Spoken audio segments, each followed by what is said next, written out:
Hello, everybody. I'm a practicing therapist and a doctoral student of psychology. Today, we're going to go over what happens if you give up on an avoidant, okay? Whether you leave them, whether you detach from them, whether you feel like they're not going to change. And most of y'all want to know about this. And I read your comments and I'm going to answer that in this video, okay?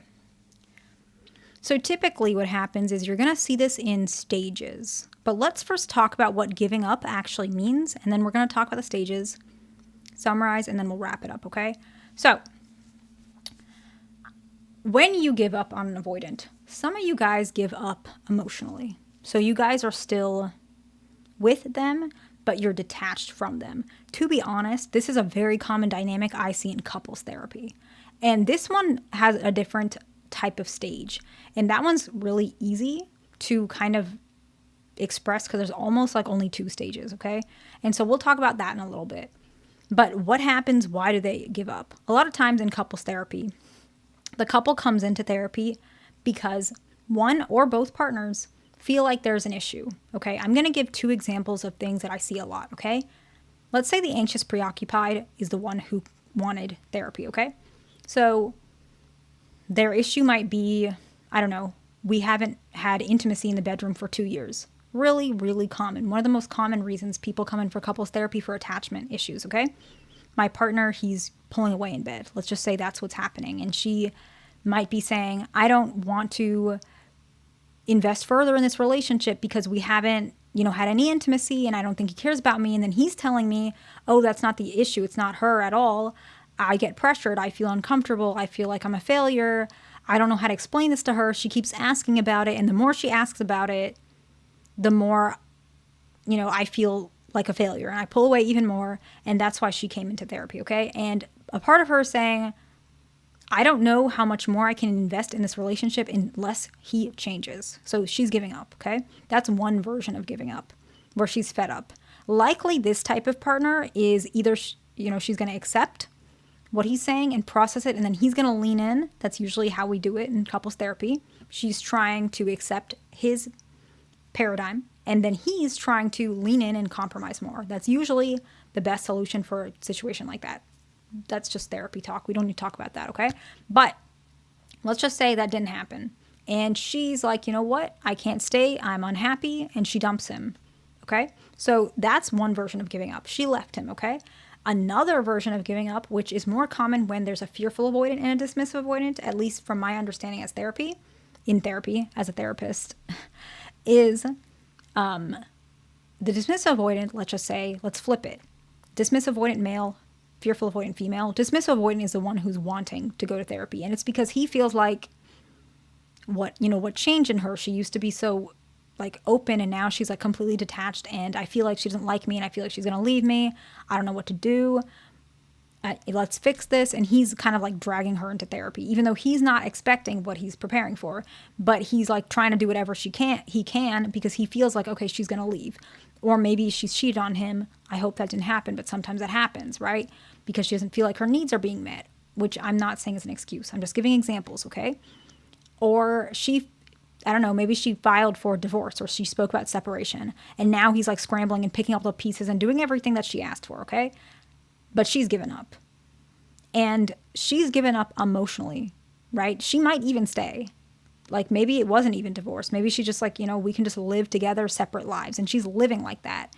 And now what I see is that she's completely disengaged, even though she wants to be there. She's crying in session, but she pulls away. She shuts down immediately or she leaves the room because she cannot trust that he will change. And now he's finally stepping up, even though it's been years and she was like this for years, okay? So those are the 2 ways of giving up. The first stage explained when the person leaves completely. Actually, no, we'll start with the other one where they're together, but one person, usually the non-avoidant, is emotionally not there at all. And they might slowly leave, but maybe they're never going to leave, but they're completely disengaged, okay? These are the 2 stages. Very clear cut, okay? The avoidant is happy. That's the first stages. Happy, completely like in love, really loving everything, completely happy. Like seriously, they are clueless. I'm telling you, I have been there. They are literally clueless to the fact that you are miserable. Even though you've said it, I'm sorry, they just don't know. They don't get it because avoidants are not verbal, they're action. So the fact that you're there, even if you're saying all these things, because avoidants have this thing, oh, people are too emotional, people are, irrational. They have these negative thoughts, right? And so that's what they label your emotions. I'm not saying this is a good thing, but when you're detached, they're thinking, oh, you finally like support our love. You finally see what I see, that we shouldn't argue, that we should be happy together, whatever it is. They believe that, okay, you learned how they feel. But what ends up happening is they start realizing that they're not healthy either. And they realize, wait, this is too distant. Where are you in this relationship? You're not talking to me anymore. Maybe you got a reward or an award for work and you didn't even share it with them until last minute. Or you didn't even tell them because they didn't ask and you thought they don't care and they never listen and they never go to your awards anyway. So what's the point of bringing it up? You're not doing it in a vindictive way. You're doing it in a way because you've given up and you felt like you were driven to this point. And then eventually what starts happening is the avoidant starts realizing, I feel empty. My partner is disengaged, and they try to re-engage, but it's hard for you. You're trying, but it's not happening. And so then what happens is they get into some sort of panic where they're trying to fix themselves and trying to reestablish trust. Now, this is where a lot of people get wrong. You think it's fake. You think once you give in, they're going to go right back to where they were. That doesn't happen. Normally, at least in my experience as a therapist, 9 or 8 times out of 10, they learned their lesson. And you don't need to break up with them. You don't need to do more drastic measures. They learned. They really did learn. Give them time. Slowly ask them for things that you used to ask for, and they will re-engage. So that one's pretty easy, okay? Those are the stages. Simple. But what happens if you left them? What are the stages? Because these stages are different and they're harder to understand. And they're not as... They don't have as high of a success rate, at least my understanding, but it's hard for me to say because I'm a therapist and I usually work with couples before they break up. So it's kind of hard for me to say. So don't trust me on that. I don't know. Okay. But this is the stages that happens when you give up and physically leave. Okay. They do have initial relief. Very similar to the first example we gave, right? They're happy. They're feeling great. However, this one is they're happy without you. They're feeling relief. They have autonomy. They're free. They might even feel like they've returned to their true self. Oh, and this can happen even if they leave you. Honestly, this particular stage, this can happen, all of these stages, but this side of it, okay? The next one is reflection. They might begin to compare their current self. Very common. This is usually going to happen. Maybe you don't even know it, but this is how it usually starts. They compare their current self, who they are now, to who they used to be, okay? So let me explain it. When they're having that initial relief, they remember who they were before you. They're free, they're themselves, they're autonomous, all their narratives, right? I'm independent, I don't need anybody, who needs relationships, marriage is for the weak, whatever their thoughts are. And yes, I know these sound silly, but some of them really have those thoughts, okay? That's who they were before they met you. And it's not fitting anymore. Before, let's say this person, this dismissive avoidant, he felt, let's say he's a male, that was who he was. That was true for him, but it's not anymore. So he's doing that thing, his own thing, what he was before you, but he's realizing that's not working anymore.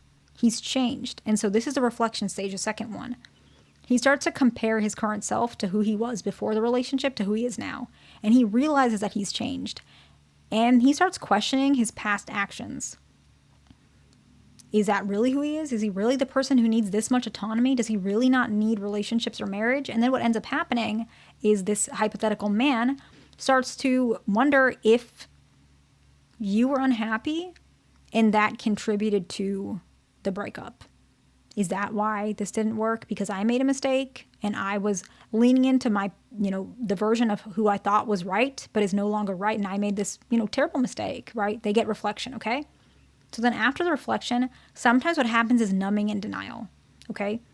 I'm not going to give you examples of numbing techniques, but you guys probably imagine this, okay? So as the feelings surface and that reflection starts surfacing, they might start numbing the emotions. And a lot of you guys think that this you can see because it's a little more obvious. You see their downfall. It's a little bit spiraling. And they're actually processing out of these painful emotions of love and loss, okay? And the very last one is indirect reaching out. Sometimes it might even be direct reaching out, but it depends, okay? They might keep their tabs on you, social media, right? Maybe we have a dismissive avoidant and maybe she's asking her friends to keep tabs on you. It might not even be direct at all. Or she might be talking about you indirectly to other people. She might even tell her friends, I want to reconnect, right? She might even start saying like, I want to get him back, but I don't know if he likes me anymore. I was horrible to him. I feel bad. I changed, but I don't know if he's going to believe me. So she might have these narratives, okay? She might indirectly reach out and just send you a text, hey, right?